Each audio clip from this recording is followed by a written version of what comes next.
সম্মানিত উপস্থিতি, আপনাকে দেখায় এত ক্ষতিকর দিক, তবু মানুষ বেদাত কেন করে?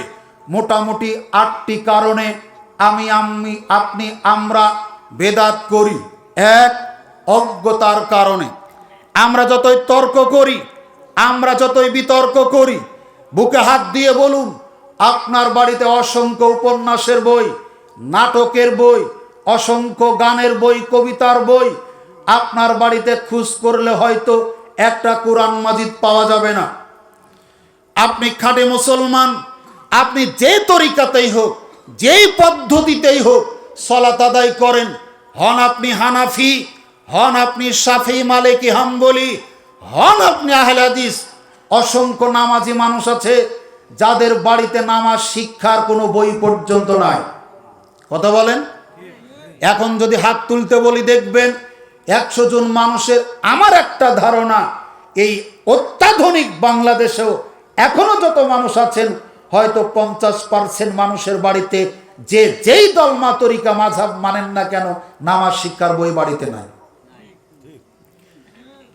এই অজ্ঞতার কারণে, এই মূর্খতার কারণে, এই বই পুস্তক থেকে দূরে থাকার কারণে মানুষ বেদাত করে। যেই হুজুর যেই সমাজে নেতৃত্ব দেয়, এই হুজুর যেইভাবে নেতৃত্ব দেয়, সেই সমাজের মানুষ সেইভাবে তার ধর্ম পালন করে, বাজ বিচার করার চেষ্টা করে না। কিছু বললেই তর্ক করে। ও কি কম জানে? ও কি কম বুঝে? এই একটাই দলিল তাদের কাছে। বাংলার জমিনে একটা কথা কেউ বলে না, ঠিক আছে তুমি যে কথাটা বলছো কোরআন হাদিসে থাকলে ঠিক আছে, না হলে আমরা ছেড়ে দিতে রাজি আছি। এই বলা লোকের সংখ্যা খুবই কম। 2 নম্বর কারণ, প্রবৃত্তির অনুসরণ। আমার মন যেটা চাচ্ছে আমি সেটাই করছি, আমার যেটা ভালো লাগে আমি সেটাই করব। কিন্তু এই ভালো লাগাটা কোরআন হাদিসে আছে কিনা এটা আমরা কেউ খতিয়ে দেখার চেষ্টা করি না। অসংখ্য মানুষে করে, তাই আমি করি। প্রবৃত্তির অনুসরণ মানুষ যখন করে, কোরআন এবং হাদিস ছেড়ে দিয়ে, তখন তার মধ্যে বেদাতটা বেশি প্রতিষ্ঠিত হয়। নাম্বার 3, যুক্তি নির্ভর হওয়ার কারণে। কোরআন হাদিস আছে কিনা এটা আমাদের জানা নেই, যুক্তিতে ভালো লাগে তাই আমরা আমল করি। এই জন্য তাক্ষেপ করে আলী রাদিয়াল্লাহু তাআলা আনহু বলেছিলেন, যুক্তি দিয়ে যদি ধর্ম চলতো, আপনার বিবেক মতো যদি ধর্ম চলতো, তাহলে মাসেও করার সময় মোজার উপরে মাসেও না করে তলায় মাসেও করা লাগতো। কথা বলেন? শীতের দিন আমরা শীতকে নিবারণ করার জন্য মোজা ব্যবহার করি। অজু করে মোজা পরেছেন, বাড়িতে থাকাকালীন 1 দিন 1 রাত মোজার উপর মাসেও করলে চলে, খোলা লাগে না। সফরে থাকলে 3 দিন 3 রাত চলে। এখন আপনি বলুন, মাসেও করার সময় মোজার কোথায় মাসেও করেন? বলেন না। মোজার মাসেও করেন কোথায়? তলায় না উপরে? হাঁটেন কোন দিক দিয়ে? উপর দিয়ে না তলা দিয়ে? ময়লা লাগলে কোথায় লাগার কথা? তলাতে। মশা লাগবে বিবেক বলছে নিচে, কিন্তু ধর্ম বলছে, বোঝাতে পারি না আপনাদের, বিবেক বলছে মশা লাগবে নিচে, কিন্তু ধর্ম বলছে মশা লাগবে। বলেন বিবেক দিয়ে মুছবেন না ধর্ম দিয়ে মুছবেন? আলী রাদিয়াল্লাহু তাআলা আনহু তাই বলছিলেন, যদি আবেগ দিয়ে, যুক্তি দিয়ে, বিবেক দিয়ে মানুষের ধারণার ভিত্তিতে ধর্ম চলতো, তাহলে মাসেও পায়ের তলায় করা লাগতো। আর একটা কথা আপনাকে বলি, সুন্দর করে ওযু করেছেন, এরপর আপনি পেশাব করেছেন, ওযু আসে না ছুটে গেছে? সুন্দর করে ওযু করেছেন, ভুল হয়নি, এরপরে পায়খানা করেছেন, বলুন তো ওযু আসে না ছুটে গেছে? বলেন তো, আপনাকে যদি জিজ্ঞাসা করি, সুন্দর করে ওযু করেছেন, করার পর বায়ু নিঃসরণ হয়েছে, ওযু আসে না ছুটে গেছে? পেশাব করে কি করেন? বলেন না। পায়খানা করে কি করেন? বায়ু ছেড়ে কি করেন? কেন কিছু করেন না? বিবেক দিয়ে যদি ধর্ম চলে, আপনার পেশাব করে পানি নেওয়া লাগে, পায়খানা করে পানি নেওয়া লাগে, বিবেক বলছে, বিবেক দিয়ে যদি ধর্ম চলতো, বায়ু ছাড়ার পরেও পাছা ধোয়া লাগতো। বিবেক দিয়ে ধর্ম চলে না। ধর্ম চলে কোরআনে থাকলে, ধর্ম চলে হাদিসে থাকলে, বুজুর্গানে দিন দিয়ে, পীর মাশায়েখ দিয়ে, ওলি আউলিয়া দিয়ে ধর্ম চলে না। ধর্ম চলে কোরআন আর হাদিসের ভিত্তিতে। সম্মানিত উপস্থিতি, যখন আপনি যুক্তি নির্ভর হবেন তখন তো বলছেন ওই খাজা বাবা আর গান হারাম, বাঁশি হারাম, শরীয়তের মোল্লারা জানে না।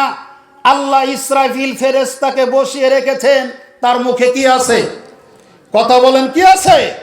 ওই ব্যাককেল বেয়াদব ইতর অসভ্য প্রমাণ করতে চাচ্ছে গান বাজনা বাঁশি জায়েজ, কেননা ইসরাফিল ফেরেশতা মুখে বাসে নিয়ে আছে। এইভাবে যুক্তি দিয়ে ইসলামকে ক্ষতবিক্ষত করেছে। এই যুক্তির ভিত্তিতে ইসলাম বাংলার জমিন থেকে কবর দেওয়ার চেষ্টা করছে এক শ্রেণীর কাঠমোল্লারা, যেটা আপনারা সম্প্রতি দেখেছেন।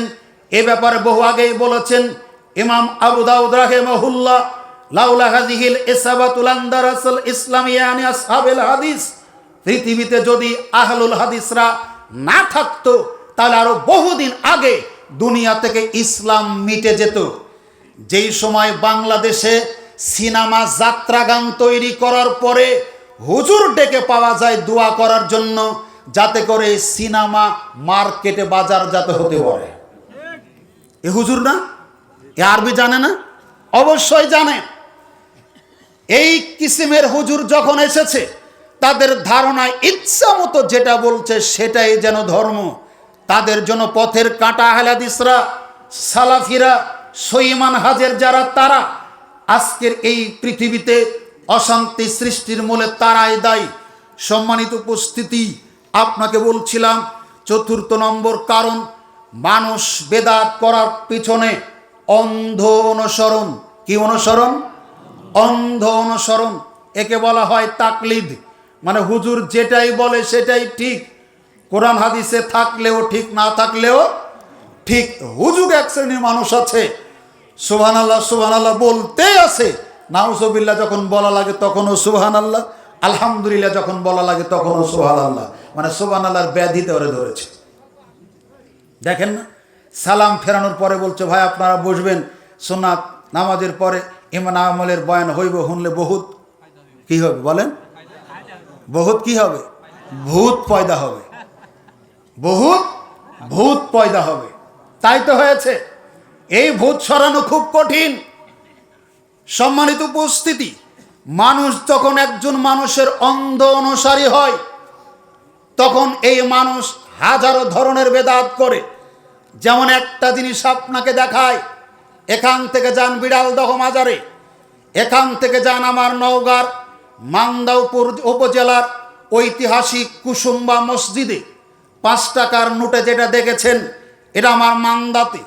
আপনি দেখুন এই সমস্ত মাজারে, দিঘিতে অসংখ্য মাস্টার, ডাক্তার, ইঞ্জিনিয়ার, বড় বড় শিক্ষিত আলেম ওলামা, পীর মাশায়েখ বাচ্চা নেই, বাচ্চা চাওয়ার জন্য যাচ্ছে, কত অসুখ বিসুখ থেকে পরিত্রাণ চাওয়ার জন্য যাচ্ছে। আপনি কোনোদিন চিন্তা করলেন না এত বড় লেখাপড়া শিখে এই লোকটা মাজারে গিয়ে সন্তান চায়, রোগ মুক্ত হওয়ার জন্য দোয়া করে। ওই মাজারের গেটেই একটা লুলা মানুষ, প্রতিবন্ধী মানুষ, একটা থালা নিয়ে বসে আছে।